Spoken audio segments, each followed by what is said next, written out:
It's taken far too long to get a Black Widow solo movie. It took waiting out a real-world pandemic and the character's on-screen death in Avengers Endgame, but finally Black Widow is here.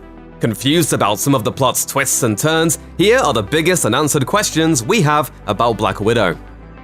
Early in Black Widow, director Kate Shortland uses some clever misdirection. We're led to believe that we're about to get a showdown between Natasha and Secretary Ross's men in an office building, when in fact Black Widow is already long gone, on a ferry headed for a safe house in Norway. While it likely has nothing to do with the overall story of either Black Widow or the MCU, it's interesting that Norway is Natasha's destination, considering who else may be in the country when she arrives. The events of Black Widow are set during 2016's Captain America Civil War, between Tony Stark's confrontation with Nat after the airport battle and the rescue of the anti-registration heroes from the raft. What's interesting is that 2017's Thor Ragnarok also takes place during the events of Civil War. And in the beginning of Ragnarok, we learn Odin has escaped Loki's magic and is waiting in Norway for his sons to arrive. Nat isn't in Norway for very long. It's during her first night in the safe house that she's attacked by Taskmaster, and soon afterwards she heads for Budapest. But it's at least possible she was in Norway at the same time as Odin, perhaps even on the same day as his death. One of the more mysterious characters of Black Widow is Mason. It's Mason who secures Nat's safe house for her, along with a chopper to rescue Alexei from prison, and even a Quinjet. There's some palpable sexual tension between Mason and Nat. You get the sense either they have a romantic past, or they've been circling each other flirtatiously for a long time. This probably has a lot to do with why Mason is willing to continue supplying Nat, even though Secretary Ross is forcing him into a corner. While we don't get a lot of details about Mason in Black Widow, it's possible we've met a relative. In the comics, Mason is better known as Rick Mason, aka the Agent. His father is Phineas Mason, the Tinkerer, a tech genius known for supplying supervillains with their gadgets. While he's never referred to as a Tinkerer on screen, we meet Phineas Mason in 2017's Spider-Man Homecoming, working for the Vulture.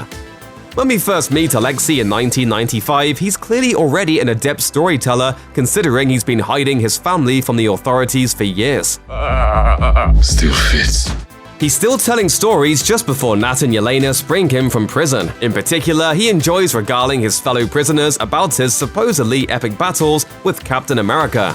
The one prisoner brave enough to point out that Steve Rogers was still frozen at the bottom of the ocean when Alexei was supposed to be fighting him pays for it by losing the use of his hand. In spite of Alexei's obvious lies, he still seems to think he and Captain America have some kind of history, like they did in the comics. One of the first things he does after being sprung from prison is to ask Nat whether or not Steve Rogers ever asked about him. Is it possible he actually does have some kind of history with Captain America? On one hand, with all the mystery surrounding Steve Rogers' journey to the past at the end of Avengers Endgame, and the changing story about whether that takes place in another timeline or the Prime one, could he and a time-traveling Steve Rogers have clashed at some point? On the other hand, could Red Guardian be using some poetic license with a battle that took place not with Steve Rogers but another super soldier? Perhaps Isaiah Bradley or someone like him? It's been clear ever since her interrogation of Loki in the Avengers that the innocent lives Natasha took while working for the Red Room still haunt her. But while we don't hear much about it once the scene is over, it seems likely Nat and her sister took a lot more innocent lives rescuing their adoptive father from prison. While defending herself from the prison guards, Yelena unintentionally triggers an avalanche. Nat and Alexei narrowly avoid being swept away by the avalanche, but we never learn the fate of the prison's inmates or guards. Considering the severity of the avalanche and the fact that the heroes were the only ones to have a helicopter they could use to get away, it seems pretty likely most, if not all, were buried beneath it and killed. And strangely, this is never mentioned. Neither Nat, Yelena, nor Alexei betray any kind of regret over what happens. There are a lot of differences between the Taskmaster of Black Widow and the villain of the source material, including gender. But one thing that remains the same is their abilities. In both the comics and the movies, Taskmaster can instantly perform any martial task they see performed by combat experts. In the film, we see Taskmaster can use a bow and arrow like Hawkeye, a shield like Captain America, and even claws like Black Panther. We also see Taskmaster using a sword. The thing is, at this point in the MCU, we haven't seen any major heroes or villains using swords. At least none Taskmaster would have access to recordings of. Of course, it isn't like you have to be a superhero or villain to use a sword. Still, almost all the other forms of martial combat we see Taskmaster use come from some major hero. It could be that this is foreshadowing for the upcoming Eternals, which will include the premiere of the ebony blade-wielding Black Knight, played by Kit Harington.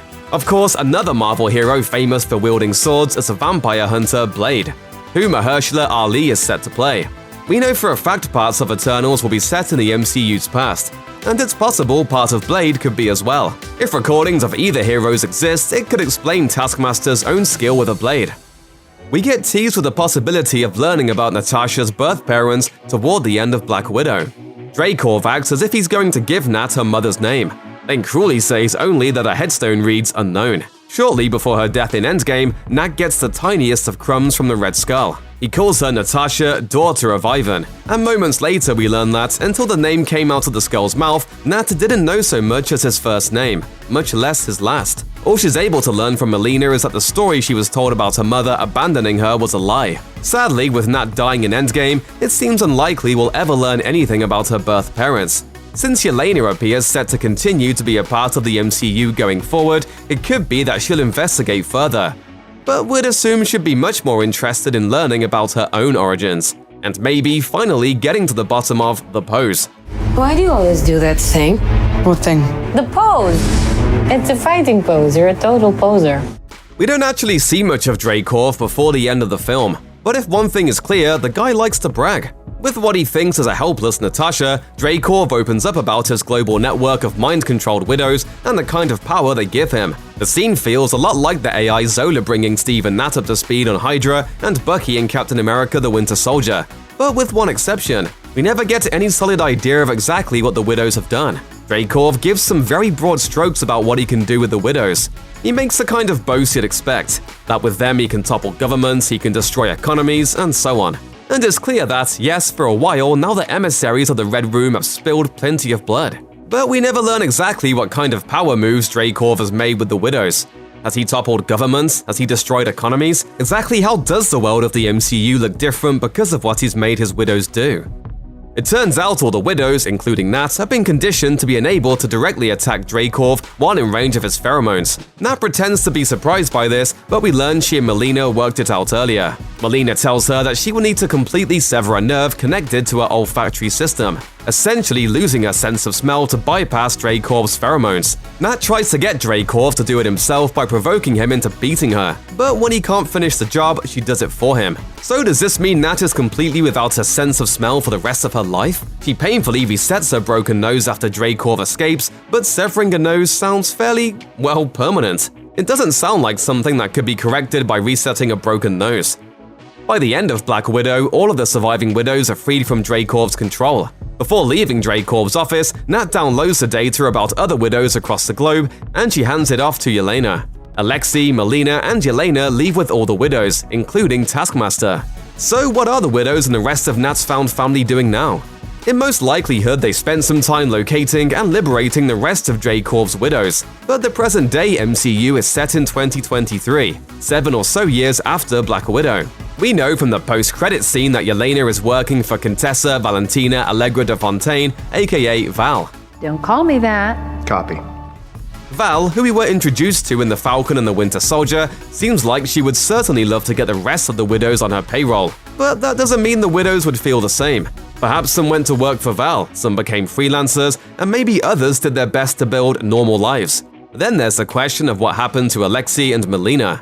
They clearly still share a mutual attraction, so there's a decent chance they're a couple. As for what else they're up to, considering their former employers, they probably don't have a ton of moral scruples regarding who they do and don't work for. They might have found a place working for Val as well. For fans of Marvel's trademark post-credit scenes, Black Widow doesn't disappoint. It's clear Yelena has been working for Val for a while, and the Contessa has come to give Yelena her next target, who she refers to as the man responsible for your sister's death. In other words, Clint Barton. Anyone who's seen Avengers Endgame knows saying Barton is responsible for Natasha's demise is a pretty limited and obviously manipulative interpretation of Natasha's sacrifice. Regardless, what's most intriguing here is the question of why Val wants Hawkeye dead.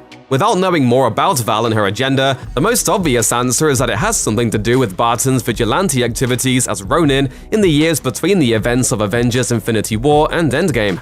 It could be that the government now sees him as a wildcard and wants him taken out quietly. Or it could be that the carnage he caused in the global crime community made the wrong people angry. It seems likely we'll have to wait until the release of Disney Plus's Hawkeye to know for sure.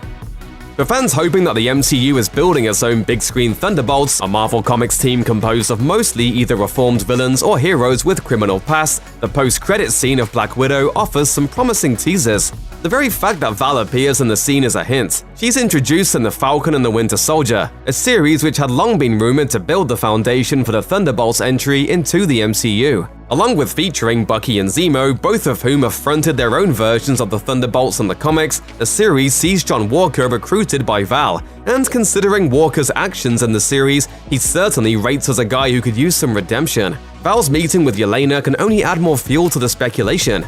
Not only would an assassin like Yelena be a perfect fit for an MCU Thunderbolts, but she's tasked with taking out Hawkeye, yet another character who leads his own Thunderbolts team in the comics.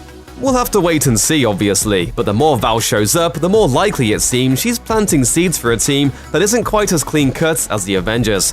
Check out one of our newest videos right here, plus even more Looper videos about Black Widow are coming soon. Subscribe to our YouTube channel and hit the bell so you don't miss a single one.